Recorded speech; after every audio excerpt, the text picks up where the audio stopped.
J'ai fait une vidéo cette semaine où je parlais des débuts de contre-offensive de printemps de l'armée russe en Ukraine.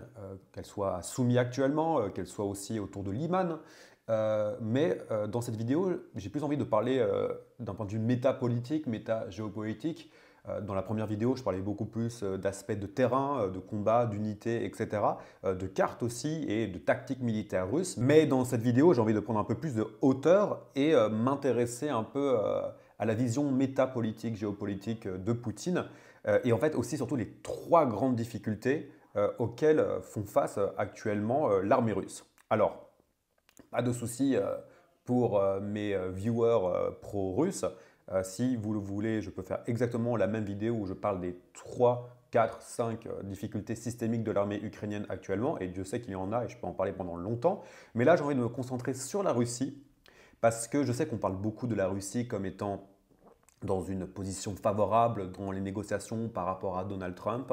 Mais à titre personnel, j'en suis pas vraiment convaincu. Au contraire, je pense que la Russie fait face à de nombreuses difficultés. Et je pense surtout que le pouvoir russe est pris au piège de ses propres démons et ne peut pas faire grand-chose et est obligé d'être dans une fuite en avant. On a souvent parlé de fuite en avant sur cette chaîne, on en a beaucoup parlé dans les médias. Et je pense que voilà, on est vraiment dans une fuite en avant, mais étant donné qu'on est sur un ralentissement, on va dire qu'on est plutôt sur un rampage en avant de la Russie qui n'a plus d'autre choix que de continuer à faire la guerre. Mais avant de commencer, je m'appelle Joseph Roche, je suis correspondant en Ukraine depuis mars 2022. Donc je parle beaucoup d'Ukraine, mais je parle aussi de politique et de géopolitique. Donc si vous arrivez pour la première fois sur ma chaîne, je vous invite à vous abonner. Et aussi pour ceux qui sont là depuis longtemps, mais aussi pour les nouvelles personnes, on arrive bientôt aux 10 000 abonnés et je vous en remercie profondément. C'est grâce à vous que je continue à faire des vidéos et du coup je vais faire une FAQ pour un peu me présenter. Donc posez-moi des questions dans les commentaires et j'y répondrai en vidéo foire aux questions. Donc quelles sont les trois grandes difficultés actuellement de l'armée russe dans un contexte d'offensive de printemps? La première difficulté, c'est l'attrition de l'armée russe. L'armée russe aujourd'hui n'est plus du tout l'armée russe de 2023, de 2024, de 2022 aussi. Elle s'est renforcée en 2023-2024, mais on est vraiment sur une attrition profonde de l'armée russe. Les retours d'expérience et de terrain qu'on a, c'est qu'on n'a pratiquement plus d'utilisation de véhicules lourds qui sont détruits continuellement par les drones ukrainiens et que maintenant les Russes avancent par petits groupes de 2, 3 sur des motos, sur des voiturettes de golf. Alors ça a son effet stratégique, ce serait faux de le nier parce que ça leur permet, malgré de nombreuses pertes, indéniablement à continuer à grignoter du terrain. Mais on est face quand même à un essoufflement de l'armée russe. On est aussi face à un essoufflement du recrutement russe parce que les contrats ne sont plus aussi attractifs qu'ils l'étaient avant. Alors bien sûr, les primes d'engagement sont toujours démentielles, mais on estimait que les Russes arrivaient à recruter 40 000 soldats, nouveaux soldats par mois depuis 2024. Force est de constater aujourd'hui qu'ils ont vraiment du mal à recruter et par conséquent, ils sont obligés de faire une nouvelle mobilisation, donc de 160 000 soldats qui a été annoncée. J'ai fait une vidéo sur le sujet que je vous mets en bio. Mais une nouvelle mobilisation qui avait été annoncée par Poutine. Et en fait, le problème, c'est que Poutine doit payer le coût politique de cette mobilisation avec aussi une potentialité de fuite des cerveaux, fuite de population. Et on sait que la démographie russe n'est pas forcément très bonne. Alors bien sûr, les Russes auront toujours plus de soldats que les Ukrainiens, mais les Russes font face vraiment à une attrition. Alors bien sûr, comme j'ai dit, je ferai une vidéo sur l'Ukraine et ses difficultés, et l'Ukraine fait face au même problème, à savoir l'attrition. Indéniablement, ce serait faux de le mentir.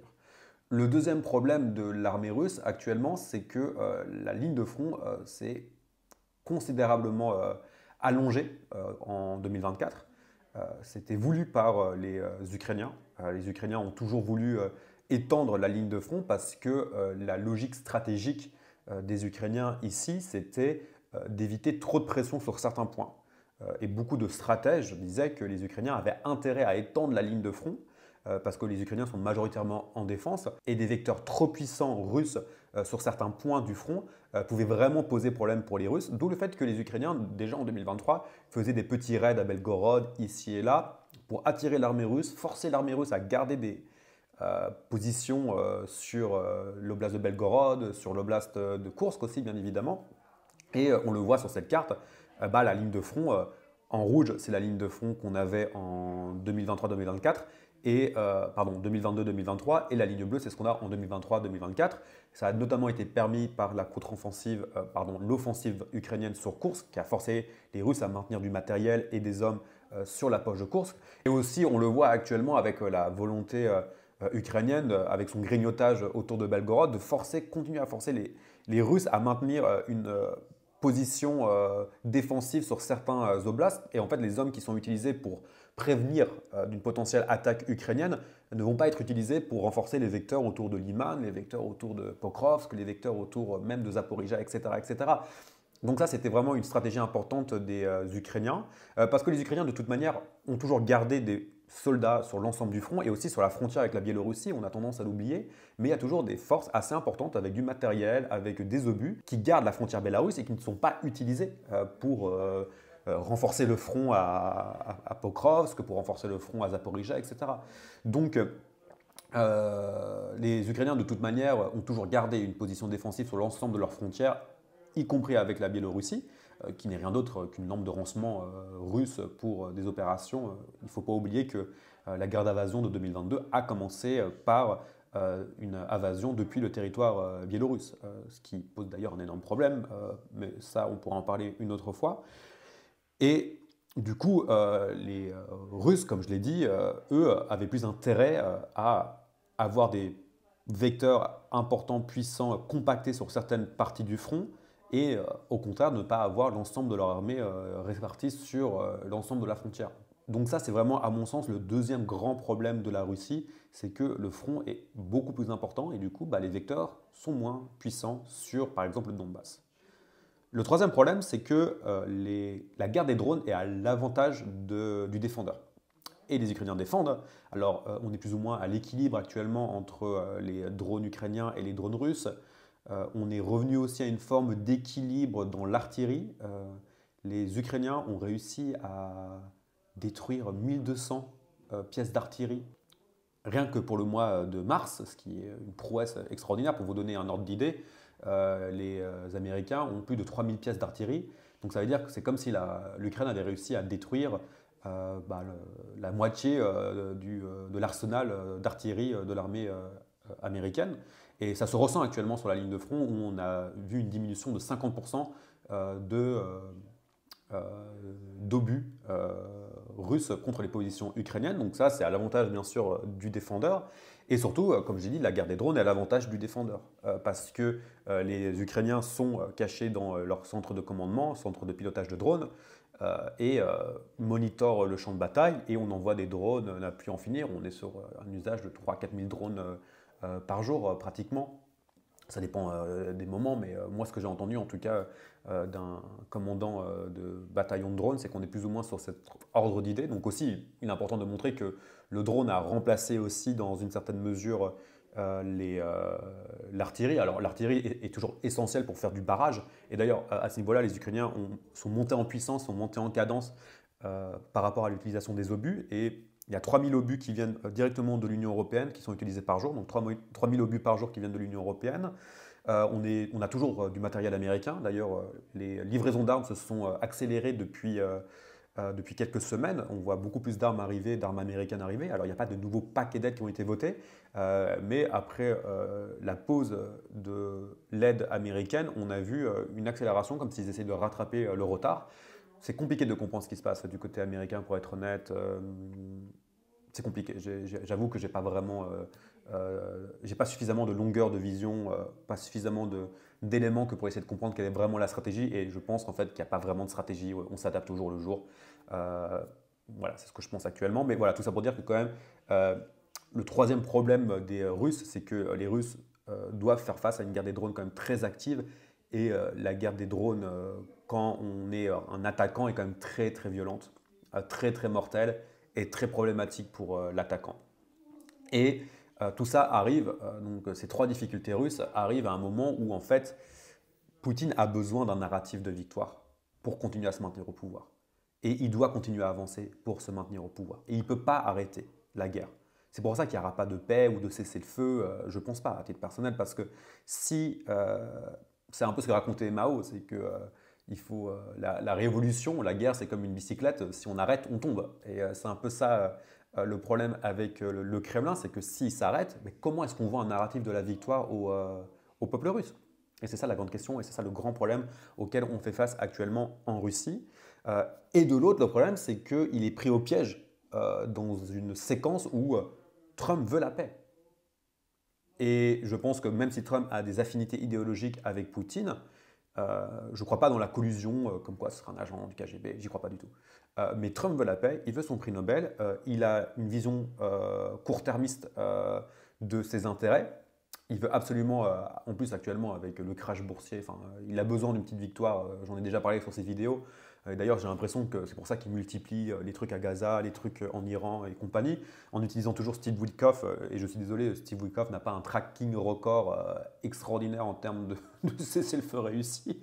C'est un désastre à Gaza, c'est un désastre en Ukraine, et là, ils vont l'envoyer en Iran, bonne chance. Mais bon, ça c'est un autre sujet. Mais voilà, tout ça pour dire que Poutine est dans une situation compliquée où il est obligé de continuer à faire la guerre, mais il a quand même des grands problèmes pour avancer. Et en même temps, il doit aller rapidement parce que Trump veut la paix.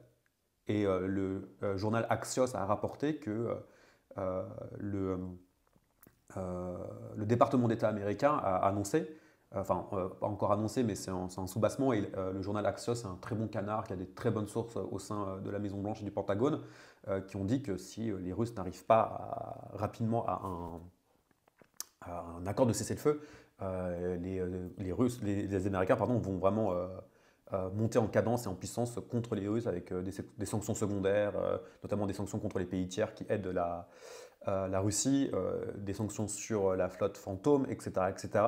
Et aussi, et ça c'est le département d'État qui a annoncé ça aujourd'hui ou hier, qui disait que tant qu'il n'y a pas de cessez-le-feu, il y a plus on ne fait plus de concessions aux Russes, grosso modo. Donc il n'y aura pas d'arrêt d'envoi d'armes à l'Ukraine, il n'y aura pas de fin de sanctions, etc. Alors c'était un peu ce qu'ont essayé de faire les Russes en envoyant leur conseiller, un de leurs ambassadeurs, grosso modo, c'est pas un ambassadeur, un envoyé spécial, Dmitrev, aux États-Unis. Apparemment, ça n'a pas donné grand-chose. Et en plus, ça arrivait au moment où l'Amérique a complètement tanké l'économie mondiale, et même s'il il a retiré les droits de douane, sauf sur la Chine bien sûr, j'ai fait une vidéo ce matin dessus, l'économie mondiale ne se porte pas très bien, et le cours du baril du pétrole est toujours assez bas, et le cours des hydrocarbures est assez bas, ce qui est mauvais pour la Russie. Donc voilà, la Russie fait face à plein de problèmes actuellement, et je pense que bon, je ne sais pas en fait, à titre personnel, on va voir ce que ça va donner. Je ne vais pas faire géopolitique boule de cristal, mais elle est vraiment en difficulté. Alors, encore une fois, pour mes viewers pro-russes, ne vous inquiétez pas, je vous fais une vidéo sur les difficultés de l'armée ukrainienne. Il y a notamment des difficultés en termes de recrutement, brigades pas complètes, grandes difficultés de coordination parfois, tout simplement aussi sur représentation, enfin, pas représentation, mais euh, beaucoup trop de soldats russes par rapport aux soldats ukrainiens, voilà, indéniablement. Fatigue profonde de l'armée ukrainienne. Donc il y a plein de problèmes. C'est pas comme si l'armée ukrainienne se portait bien. C'est pas ça que j'essaye de dire dans cette vidéo, mais il serait fou aussi de penser que l'armée russe se porte bien aussi. Donc voilà, j'espère que cette vidéo vous a plu. Comme d'habitude, si ça vous plaît, un pouce bleu, un commentaire et abonnez-vous. Et on se retrouve bientôt pour une prochaine vidéo.